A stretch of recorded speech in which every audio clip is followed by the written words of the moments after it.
Welcome to Blue Talks.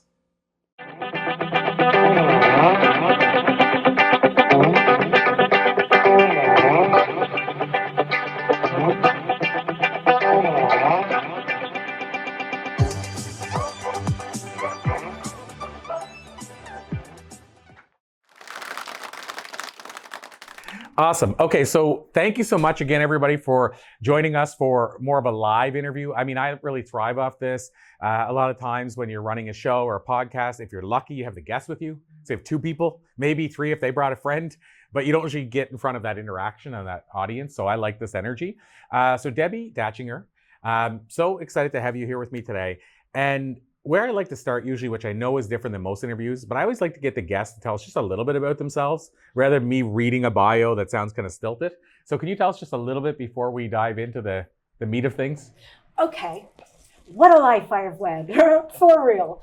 And I will start, Corey, with the fact that I was originally an actress and a singer. That's what I did the majority of my life professionally. I came to a crossroads well into my adulthood when I said, something's wrong. It was very evident something was wrong in how I was showing up for my work. Busiest year, acting-wise, of my life. It was so painful because I didn't know what to do with the who am I and what am I going to do? Literally, since I was born, that's what I was doing. And it got so painful, I surrendered. I literally said, please take this. I don't know what to do. And by the way, I'm not a surrender person, just so you know, but that's how bad it got. And in the surrender, I started to follow my heart. What feels good? What excited me? And I started doing jewelry. And a month later, people were saying, oh, can I buy that somewhere? I'm like, I made it, sure. Then a month after that, because I'm full of chutzpah, it's a Yiddish word which means I really believe in myself, right? I've got balls. And so I started going to these huge stores in Beverly Hills, Saks Fifth, and selling my jewelry. Then I joined Toastmasters, loved it, went all the way up in the ranks. It was huge for me. And then I listened to a band and they found out that I used to sing and they came up and said, the lead singer's leaving, we'd love you to sing. I was really averse to that because that had been my history, but I ended up doing that. I sang with a big band, a jazz band. It was beautiful for a long time. Then I received a phone call, as Providence would have, and the phone call said, we had a producer who just suggested you for a cartoon. The lead actress, whose name you'd all know, has just dropped out for conflict reasons. Would you audition? Now, my mouth said, absolutely. The bubble said, oh my God, I've never done that before in my life. I've never done a voiceover. I read the script. I loved it. I read for them. And it was like crickets out there. By the way, you do that all on the phone, or you go in a studio and submit. So I did it over the phone, and I basically did not nail it.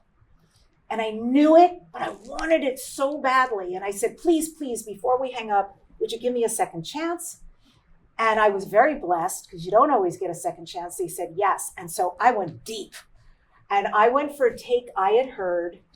And the guy was cracking up. And he said, look, nobody has brought what you just brought. And then I found out a few days later, I got the part. I went in to do the voiceover. They found out I sang. Then I got extra money for doing the song. And the rest is history because what that led to, and by the way, this is like skiing. I thought, I love voiceovers. I want to do more. And I saw something for radio. It'll be 17 years this June. I got the job in radio just to get my voice out there. But the universe had something else in mind. They were like, ha, ha, ha, what it took to get you here. And the ha, ha, ha was because I was supposed to be doing that. I was supposed to be having these really high level conversations with people that were like a masterclass to me. I used to be in real radio here in Burbank. I started writing books so I could reach more people. Then I'm like, oh, heck, if I'm writing books, I want to become an international bestseller. And from there, people were recognizing me and saying, I'd like to interview you. Huge, because I was awful. And I thought this being a host meant being an interview guest. And then I was so crushed by my own awful performance, I took it upon myself to learn how to do this successfully. How could I deliver an interview. Once I learned, I got results. I started beta testing with my clients. They started getting results. And it's like these businesses were born of themselves. Being a podcaster all these years later, a book writer, an author, a bestseller, coaching people to write their books, coaching people how to deliver an amazing interview and also where to go. I do a little bit of publicity work, but I want to tag a little bit on this side at the end here, which is very important to me, to be fully transparent no matter who is in the room. I know I have my friend Frequency Attuned right here in the front, so I know you get it. And I just say with great care that this has been a deeply spiritual life that I've led. I am so blessed. I mean that in a spiritual, not religious way. And my path has taken me to shamanism. I'm a practicing shamanic healer, which has led me into the UFO world and extraterrestrials. Yes, I'm going to go there, which has changed the nature of my podcast and also changed my trajectory because I'm now award-winning. All the people I was so afraid who were listening about dreams would never follow me, not only followed me, but brought their friends. And my numbers they're beautiful. I'm very proud of what I've created. And so that's, sort of the enormity of the ski trip that I have had in my life thus far. Well, there's definitely different things I can unpack there. Mm-hmm. And one of the things that I wanted to highlight, because I find people struggle with this, I was at an event last week, Secret Knock. You probably heard of it before. Anthony Trucks was there. Anthony's a friend of mine. I didn't know he was going to be there because it's a secret. And he talked about the work. What he talks now about shadow work, but the work that he's done in the dark to become who he is in the light. Mm. But how most people don't see the dark and think it's easy. So I'll put up a picture of something that happened, and people are like, "You're so lucky." And I always say, if you only knew how much work went into being lucky. The reason I bring all this up, Debbie, is that you just shared a journey that obviously wasn't linear, and it wasn't like this happened in a week. There's a lot of work behind the scenes. So do you think it's good for people to know that it does take that work? Because I feel like sometimes they look at somebody who's achieved that and go, well, I couldn't do that. But they're comparing who they are now to who you are now versus where you started. Yeah. So you think it's important for people to know the journey isn't just like 2 minutes and you're there? It's important because it's my story. I suppose first and foremost, it's my truth, right? And also, I think as I was unpacking who I was, my life started to reflect that. And so that was always really fascinating to me.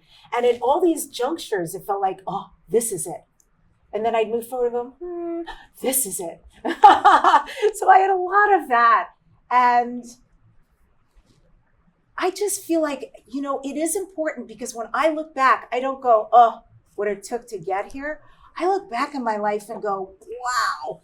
I'm one human who, this is about 5 to 10 lifetimes, and I am so lucky. Each of these pieces informed who I am today. I mean, folks, I used to work at JPL.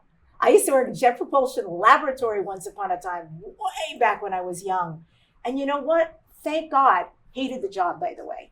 But thank God, I worked at NASA because it gave me a business background. And when you're an uber spiritual, uber creative like me, you need some kind of grounding. And that business background gave me everything I needed once I became an entrepreneur. Wow. Yeah, and that's an important part too. Steve Jobs had this talk years ago called Joining Up Your Dots. I think that people named it that, but it was a Stanford commencement address. And he talked about these 3 points in his life that he thought were the end of the world. One of them was getting fired from his company, his baby, Apple.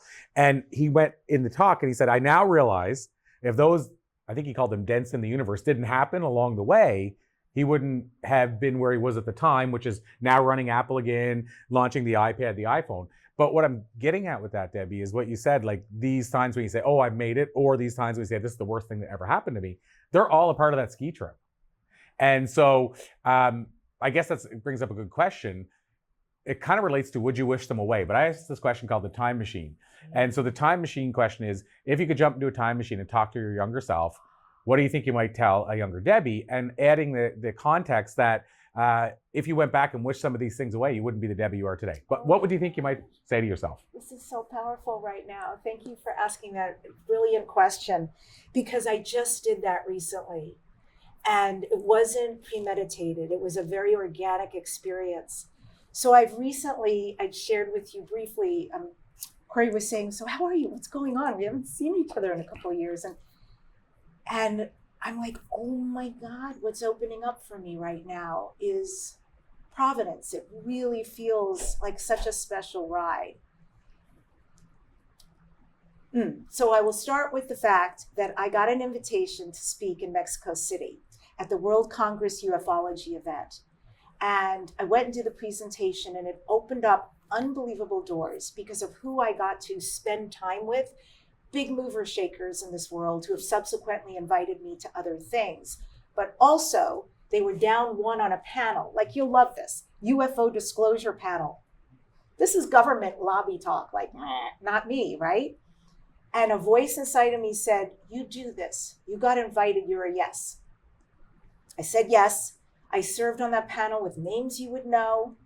And I just felt so calm up there. And I really delivered my truth, which is very hopeful. And we got so much beautiful feedback. I came home, went into Conscious Life Expo, where I moderate and do intros, and it's a gorgeous event for me. I was home for 2 days, and then Gaia TV flew me out to Boulder, Colorado to be interviewed on George Norrie's Beyond Belief show. It's going to be released this May to August. They put me up in this unbelievable hotel, which I loved. I was texting home every 5 minutes. Oh my God, the mirror in the bathroom. Oh my God, the size of the bathtub. Oh my, it was so gorgeous. I love luxury. And so I had my own driver and everything. And so I was getting ready to go. And folks, I was nervous. And I've been in entertainment my whole life, and I was nervous. And all of a sudden, this voice came out of me. And I said out loud, if I were here with you, standing in front of you right now, Debbi, I would hold you and tell you how proud I am of you. That no matter what this feels like right now, you were a yes. You got dressed, you got on a plane, you're in the hotel, you're dressed for the interview. You're doing this. And I want you to know you're not going to be alone. Not 1 second of this. I'm with you. I'm loving you. This went on for a good 5-7 minutes, this self-talk. And if I had had this, I'm not sure I would have been able to receive it when I was younger, because I was what I was, bit all over the place, wild and all sorts of stuff. But I was so receptive to this voice, and I was on. I got in the car that drove me to Gaia TV, and my driver, Rob, was a talker.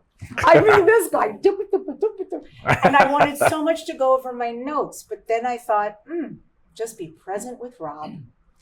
And so I just listened and engaged with him.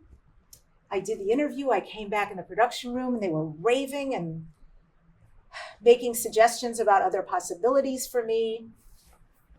And that led to many other things. George Norrie then had me on Coast to Coast recently on his radio show. I'll be on Jeff Mara tomorrow, if anybody knows his huge 155,000 YouTube subscriber, a wonderful podcast. And that and more. I'll be speaking in Glastonbury this year. I'm speaking on a Galactic Origins cruise in December. And I mean, what's happening right now is a magical life. And I think it's the meeting of who I've allowed myself to heal and become, and what I've allowed myself to experience and give out to the world. Well, I'll ask, and then I'll ask you one question about that. But George Norrie, I believe his show is, you said like the other show's big. His show is massive, right? Massive. It's the biggest show in the country, biggest radio show. So the follow-up to that is, when you mentioned something I heard there, it sounds like one of the things is you leaned in to who you are. When you said like, am I going to do UFO stuff? Nah, I don't know. But you know what? I'm all in. And so it sounds like you leaned in and kind of embraced who you are. Do you think that's played a part in all these things opening up? Yeah. The secret for me has been following energy, meaning my excitement and my curiosity. Like what you're doing right now is about curiosity, right? It's what I do on my show all the time. Or frankly, when I meet people, I really do love people, and I really, really am curious. And so, yes, I think those two things have been the secret sauce. So flip the side, you said like your listenership went up as you started embracing that. Do you feel you lost listeners? Because it seems like, you're going down a very specific path. So there's probably some people that maybe fall off the ship along the way. Do you think that happens at all? I appreciate the question. And I'll tell you, Corey, what's so interesting about that, I was like in this whole mode of like, I got to rebrand. The name of my show is Dare to Dream. It should be something else. And I just put it out there energetically to a lot of people. And it was like, no, I mean, you dare to dream. You dare to dream a lot of things, So it felt very good to me. I didn't rebrand. And I will say, if anyone dropped off, they didn't say bye-bye. So I don't know. That's a good point. They didn't say bye-bye. So yeah, I guess if they didn't vocalize it, you don't know, and your listenership has went up. But I feel it's also important that you're more, quote unquote, drilled into who you really are and who you serve. So even if somebody did fall off the wayside, they might not have been who you're serving anymore. So I think it's even more important that you say, this is the people I serve, because then you can truly know how to serve them best. So it feels like, I think it probably worked out for the best either way, but I was just curious if you had gotten any feedback on that, because that's always the concern, right? People say, well, I don't know if I can go this niche because I'm going to lose people. And sometimes quite the opposite happens. You bring in people that go, I didn't know you existed, but this is my jam. Yes. This is actually becoming a really mainstream conversation. Couldn't have predicted it when I woke, really is the bottom line, because I was such an eye roller about all of this. But I woke, followed my curiosity, went, okay, God, here we go. And then, yeah, it's been exponential. It's been phenomenal, and more out there. It's a tremendous conversation. So this leads to another thing. I know we're winding down, but this leads to another big question to me. I was just at Hay House this weekend, and one of the conversation that people are having on the stage, but people in general are having, is how much more conversational it is now to talk about meditation, spirituality, Akashic records, like things that before 20 years ago, people would have been like, I don't even know what you mean. And now it's like coffee conversation. And so just like I guess the UFO side, as you said, has become more and more mainstream.